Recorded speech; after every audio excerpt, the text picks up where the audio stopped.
कांसीराम साहब जी के 92वें जन्मदिन पर उनके बारे में और उनके जीवन के बारे में, कैसा उनका परिश्रम रहा, क्या उन्होंने कर रहे थे, क्या किया और इसलिए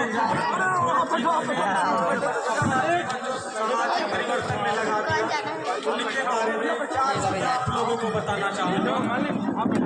मान्यवर कांसीराम साहब का जन्म 15 मार्च 1934 में पंजाब के रोपड़ गांव में हुआ था।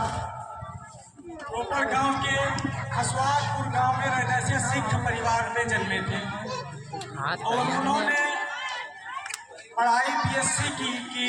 उसके बाद डीआरडीओ में जॉब किया। डीआरडीओ होता है रक्षा अनुसंधान एवं विकास संगठन, जिसको डीआरडीओ हम लोग कहते हैं। डीआरडीओ में वैज्ञानिक लोग होते हैं जो कि मिसाइलों का और तकनीकियों का जो परीक्षण होता है उसको डीआरडीओ कहते हैं। हम लोग ने सभी लोग ना जानते हो उसके बारे में बताया आप लोगों को। उसके बाद इन्होंने वैचारिक परिवर्तन आया। इनके एक साथी थे बड़े भाई हमारे, आपको बताया कि उन्होंने साहब के बारे में उनको ज्यादा जानकारी नहीं थी। अपने ऑफिस में काम करते थे और चले जाते थे। उनके नाम से लगा कि ऐसा जय भीम साहब में है क्या। तब उन्होंने बाबा साहब की जीवनी पढ़ी। बाबा साहब के प्रेरित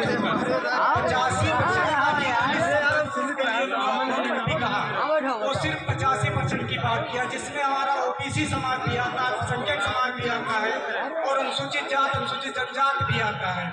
लेकिन अपनी नौकरी छोड़ते हुए उन्होंने कभी शादी भी नहीं की कि हमारे जैसे बाबा साहब ने अपने बच्चों का त्याग करते हुए एससी एसटी ओबीसी अल्पसंख्यक को हर एक तक महिला सशक्त बनाने के लिए, महिलाओं के लिए भी। आज तो महिलाएं सोशल मीडिया पर तमाम लोगों की नाम सुना बाबा साहब के बारे में बोलती है, लेकिन महिलाओं ने ये नहीं जाना कि बाबा साहब ने हमारे लिए किया क्या है। जैसे आप टैक्स देती थी, बाबा साहब के संविधान से ही खत्म हुए। बाबा साहब के संविधान के बारे में तो मान लीजिए हम जा रहे हैं, लेकिन जीवनी तो बताना चाहिए हमें। आज कांसीराम साहब की, कांसीराम साहब ने 1971 में BS4 की स्थापना की। बामसेब की स्थापना की। बामसेब की स्थापना करने के बाद बाबा साहब ने BS4 की स्थापना 1981 में की, जिसमें शोषित दलित समाज के संघर्ष का गठन किया और राजनीतिक दल की तैयारी की जमीनी हकीकत। उसके बाद ही हमारे बाबा साहब के विचारों को और मिशनरी कैटेगरी देने के लिए डीआरडीओ में वैज्ञानिक होते हुए अपने पद से इस्तीफा देने के बाद साइकिल से गाँव समाज में जाते हुए हमारे बीच से जैसे कि और दादाजी बैठे हैं और भैया बैठे हैं। भैया मान्यवर साहब को देखे होंगे, आप भी देखे होंगे। आप भी मान्यवर साहब के कभी भी किसी प्रकार की कोई वो नहीं हुई कि हम एक वैज्ञानिक होते हुए गांव साइकिल चलाते हैं। बाबा साहब का मिशन और अपने दलित शोषित सोए हुए समाज को जगाया। सबसे ज्यादा जगाने में अहम भूमिका बाबा साहब के जाने के बाद ही हमारे कांसीराम साहब ने ही हमारे समाज को या ओबीसी समाज या 85% को जगाने का काम मात्र हमारे कांसीराम साहब ने ही जगाया। लेकिन अब कहने में बहुत सारे लोग कुछ भी कह जाते हैं। खैर कोई बात नहीं है। जब लोग पढ़ेंगे, जानेंगे, विचारों को समझेंगे, तभी तो आगे विचार करेंगे और तार्किक बनेंगे। अब साहब जो थे ऐसे तार्किक व्यक्ति थे और इनके साथ साथ अन्य समाजों में भी तार्किक व्यक्ति हुए, लेकिन उनके समाजों ने अपने ही समाज के जो भी अनुयायी लोग हुए और विचारक हुए, उनको लोगों ने महत्व नहीं दी। हमारे समाज से शुक्रगुजार इसलिए कि हमारे समाज में संत स्वरूप रविदास जी पैदा हुए, उनके बारे में भी लोगों ने जाना। जानने के बाद जागरूक हुए थोड़ा। उसके बाद जो हमारे भगवान या देवता जो भी कहने हैं बाबा साहब ने तो हमारे लिए ये किया कि हम बाबा साहब के एक ही बताए हुए अगर रास्ते पे चलते हैं तो हमारे लिए सौभाग्य की बात होगी, क्योंकि बाबा साहब ऐसे व्यक्ति थे जो सिंबल ऑफ नॉलेज के नाम से बहुत अजीब टाइप में लगा। इनके नाम से आज भी यूनिवर्सिटियाँ विदेशों में इनके सब्जेक्ट के बारे में, इनके चरित्र के बारे में लोगों को पढ़ाती, विचारों के बारे में पढ़ाती है। हमारा इतना बड़ा संविधान है, अगर 5 से 15% संविधान हमारे देश में सही ढंग से लागू कर दिया जाए तो भाई के लाल किसी के देख बीच में कितना अजीब लगता है, ये चक्का ना लाइट सामाजिक तौर पे गाली गुप्ता या हमारे समाज को कह सके, बाबा साहब को कह सके, मान्यवर साहब को कह सके, बहन जी को कह सके।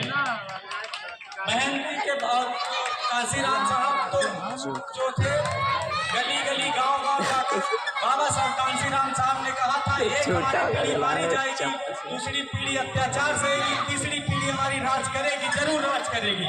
और राज कब करेगी? जब हम अपने बच्चों को पढ़ाएंगे और सबकी जीवनी बताएंगे, बच्चों की बेट ढंग से बैठेंगे और बच्चों को अच्छी शिक्षा देंगे।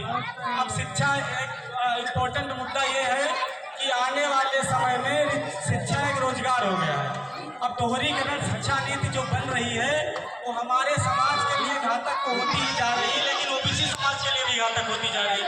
उसके लिए रीजन ये है कि सरकारी स्कूलों में 60 से 70 हज़ार रुपये सैलरी लेकर जो शिक्षक बैठे हैं वो पढ़ाना नहीं चाहते हैं और अपने बच्चों को आप सरकारी स्कूल इसलिए मात्र भेजते हैं कि हमारा बच्चा वजीफा पाएगा, अच्छे वहाँ स्कूल से ड्रेस पाएगा, किताबें पाएगा और बस्ता पाएगा और शाम को दोपहर में खाना पाएगा। दोपहर का खाना और किताबों और बस्ते ड्रेस मिल जाने से शिक्षा का विकास नहीं होता। शिक्षा का विकास तब होता है जब बच्चे की मैट्रिक ढंग से होगी। बच्चे क्या पढ़ के स्कूल से आए हैं, आप क्या बता रहे हैं शाम को? बच्चों के पास 1 घंटे 1.5 घंटे बैठना चाहिए गार्जियन को। अगर आप बच्चों के पास बैठते नहीं हैं तो आप किसी भी कॉलेज में नाम लिखा दीजिए, आप बच्चे नहीं पढ़ा पाएंगे। तो प्राइवेट स्कूल का नाम था ही नहीं, सरकारी स्कूलों में लोग पढ़े। हमारे बीच हमको लगता है हमारी उम्र से कम बच्चे, हमको तो 10 साल के बाद जो शिक्षा में ये व्यवसाय उत्पन्न हुआ, शिक्षा दोहरी नीति वाला, उसमें स्कूल तो इस तरह बन गए हैं जैसे मच्छर भिनभिनाते रहते उसी तरह नहीं है। अब किसी को लूटने की जरूरत नहीं है।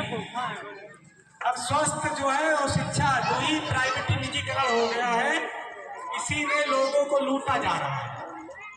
आप प्राइवेट स्कूल चले जाइए, एक बच्चे पे 15 से 20 हज़ार रुपये मिनिमम सालाना खर्चा आता है। और आप प्राइवेट अस्पतालों में चले जाइए, आपकी ज़मीन बेचने तक की नौबत आएगी। अगर आपके पास पैसा नहीं तो आप अपनी ज़मीन की नहीं रखेंगे। अगर घर का कोई अचानक बीमार हो जाता है, 40-50 हज़ार रुपये एक दिन का प्राइवेट अस्पतालों में चार्ज है। खैर उसको छोड़िए, आप सभी लोग थोड़ा बहुत तो जानते ही हैं। 1984 में जब सारे मिशनरी बनाने के बाद जब जमीनी हकीकत में कांसीराम साहब का पूरा देशों में, और भैया ने हमारे बताया मंडल